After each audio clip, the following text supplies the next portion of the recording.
ओम शांति। सुनते हैं 11 दिसंबर 91 की अव्यक्त बाप दादा की मुरली।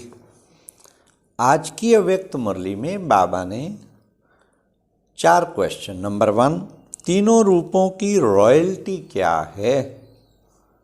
नंबर 2, रूहानी रॉयल्टी की श्रेष्ठ निशानी क्या है। नंबर 3, बाप दादा बच्चों की कौन सी लीला देखते हैं। लास्ट, सच्ची आत्माओं की निशानी क्या होगी। तो आज की मुरली बाबा की रॉयल्टी ही रियलिटी है, और रियलिटी माना सत्य स्वरूप और सच तो बिठो नच। इसलिए ऐसी सत्य आत्माओं को सत्य बाप के सानिध्य में जो पल रही हैं उनकी बाबा ने आज सारी कहानी सुनाई। तो अब सुनते हैं 11 दिसंबर 91 की अव्यक्त मुरली। मुरली का टाइटल है सत्यता की सभ्यता ही रॉयल्टी है। वाह। तो अब सुनते हैं। हाँ, आज बाप दादा अपने श्रेष्ठ परिवार अर्थात अपने इस रॉयल फैमिली को देख रहे हैं। सारे कल्प में सबसे रॉयल आप श्रेष्ठ आत्माएं ही हो। अनादि आत्मिक स्वरूप में भी सबसे श्रेष्ठ रॉयल आत्माएं हो, और आदि स्वरूप देव आत्माओं के रूप में भी रॉयल राज्य अधिकारी रॉयल फैमिली हो। पूज्य रूप में भी आप देव आत्माओं की कितनी रॉयल्टी से पूजा होती है, और किसी भी अन्य धर्म आत्मा व राजनीतिक आत्माओं की ऐसी रॉयल पूजा नहीं होती है। तो तीनों रूपों में अनादि आदि और पूज्य स्वरूप ऐसे रॉयल और कोई भी नहीं है, क्योंकि आप आत्माओं की प्योरिटी की ही रॉयल्टी है। ऐसे संपूर्ण पवित्र और कोई भी आत्मा सारे कल्प में ना ही बनी है ना बनेंगे।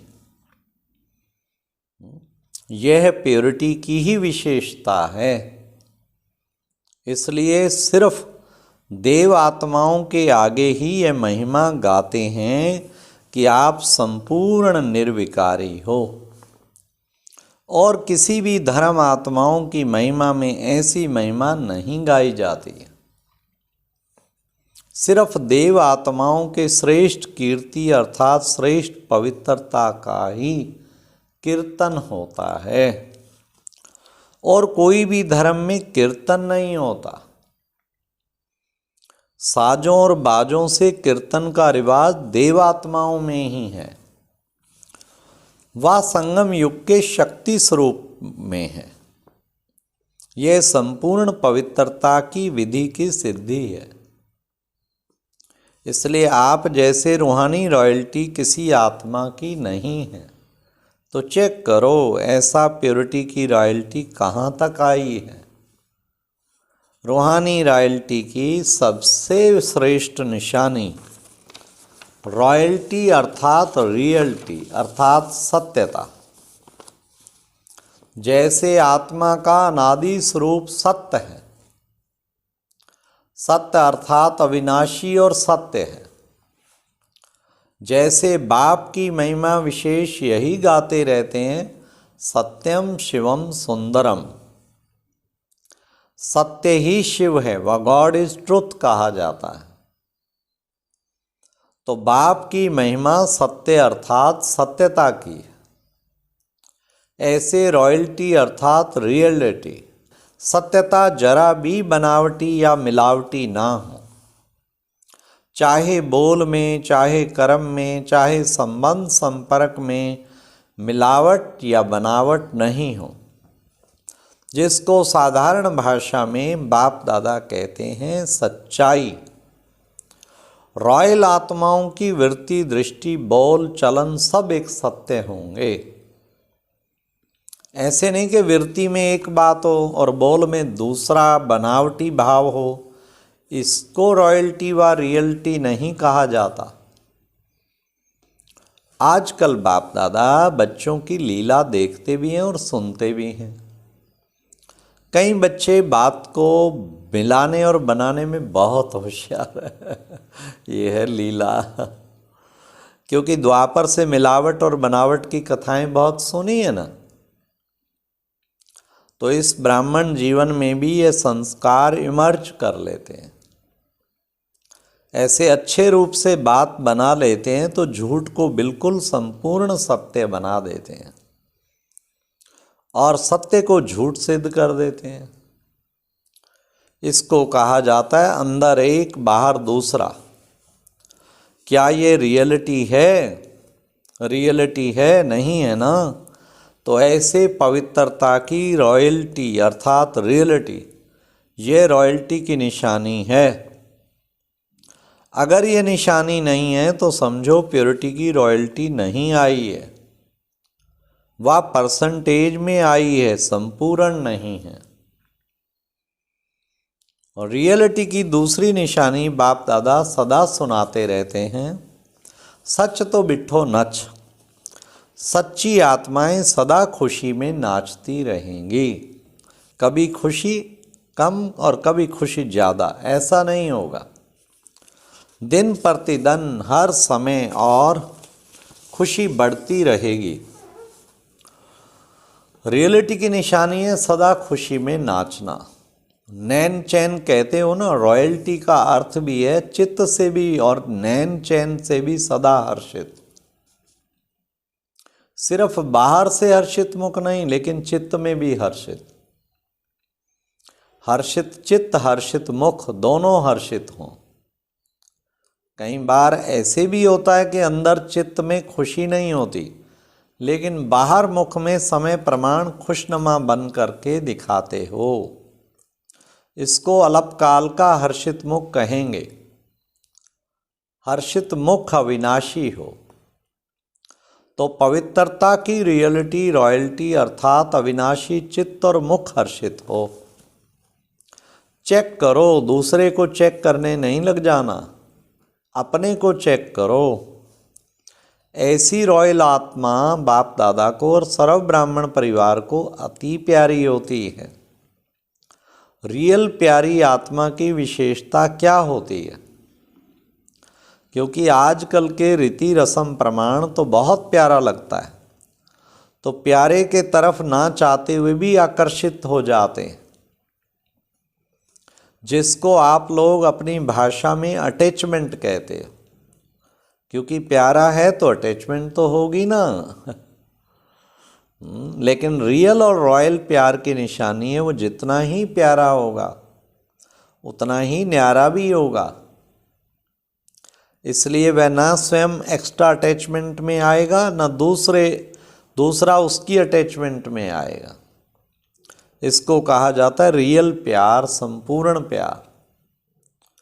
वह हर्षित रहेगा, आकर्षित भी होगा, परंतु हद की आकर्षण करने वाला नहीं। तो रियल और रॉयल की निशानी क्या हुई? अति प्यारा और अति न्यारा।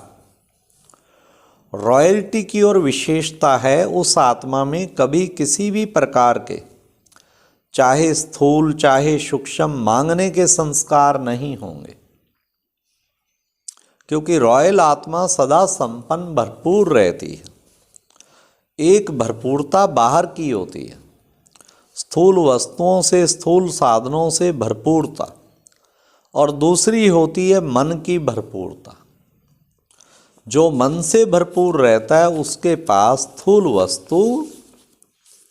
स्थूल वस्तु या साधन नहीं भी हो, फिर भी मन भरपूर होने के कारण वो कभी अपने में कमी महसूस नहीं करेगा, ना में भी हाँ का अनुभव करेगा। और जिसका मन भरपूर नहीं होता वह आत्मा बाहर से कितनी भी वस्तु और साधन से भरपूर होते भी वह कभी भी अपने को भरपूर नहीं समझेगा। ऐसी आत्मा सदा इच्छा के कारण चाहिए चाहिए का गीत गाती रहेंगी। हर बात में ये होना चाहिए, ये करना चाहिए, ये मिलना चाहिए, ये बदलना चाहिए, हर समय यही गीत गाते रहेंगे। और मन से भरपूर आत्मा सदा यही गीत गाती रहेगी, सब पा लिया, प्राप्त हो गया। ये होना चाहिए, ये करना चाहिए, ये चाहिए भी रॉयल मांगने के संस्कार हैं। बेहद की सेवा प्रति सोचना कि ये होना चाहिए, ये करना चाहिए, अलग बात है। लेकिन सबकी हद के प्राप्ति का अर्थ चाहिए, ये रॉयल मांगना है। नाम चाहिए, मान चाहिए, शान चाहिए, प्यार चाहिए, पूछना चाहिए, ये सब हद की बातें हैं। रॉयल आत्मा में मांगने का अंश मात्र भी संस्कार नहीं होता। समझा? रॉयल्टी क्या होती है? तपस्या के चार्ट में सब चेक करना। ऐसे नहीं मैंने किसी को गाली नहीं दी, क्रोध नहीं किया, ये सब बातें चेक करना, फिर प्राइज लेना। तपस्या का अर्थ ही है संपूर्ण पवित्र बनना। तो पवित्रता की पर्सनैलिटी, पवित्रता की रॉयल्टी कहाँ तक प्रैक्टिकल में रही है, ये चेक करना। इसको कहते हैं तपस्वी राज। समझा रॉयल्टी क्या है? रॉयल आत्मा का चेहरा और चलन दोनों ही सत्यता की सभ्यता अनुभव कराएंगे। वैसे भी रॉयल आत्माओं को सभ्यता की देवी कहा जाता है। उनका बोलना, देखना, चलना, खाना पीना, उठना बैठना, हर कर्म में सभ्यता, सत्यता स्वतः ही दिखाई देगी। ऐसे नहीं कि मैं तो सत्य को सिद्ध कर रहा हूँ और सभ्यता हो ही नहीं। कई बच्चे कहते हैं वैसे क्रोध नहीं आता, लेकिन कोई झूठ बोलता है तो क्रोध आ जाता है। उसने झूठ बोला, आपने क्रोध से बोला, तो दोनों में राइट कौन? सत्यता को सिद्ध करने वाला सदा सत्यता सभ्यता वाला होगा। कई चतुराई करते हैं, कहेंगे हम क्रोध नहीं करते, हमारा आवाज़ ही बड़ा है, आवाज़ ही ऐसा तेज है। साइंस के साधनों से आवाज़ को कम और ज़्यादा कर सकते हैं ना, तो क्या साइलेंस के पावर से अपने आवाज़ की गति को धीमी या तेज नहीं कर सकते हो? इससे तो ये टेप रिकॉर्ड और ये माइक अच्छा है जो आवाज़ कम ज़्यादा तो कर सकते हो। तो ये चेक करो कि सत्यता का साथ सभ्यता भी है। अगर सभ्यता नहीं तो सत्यता भी नहीं। तो प्योरिटी की रॉयल्टी सदा प्रत्यक्ष रूप में दिखाई दे।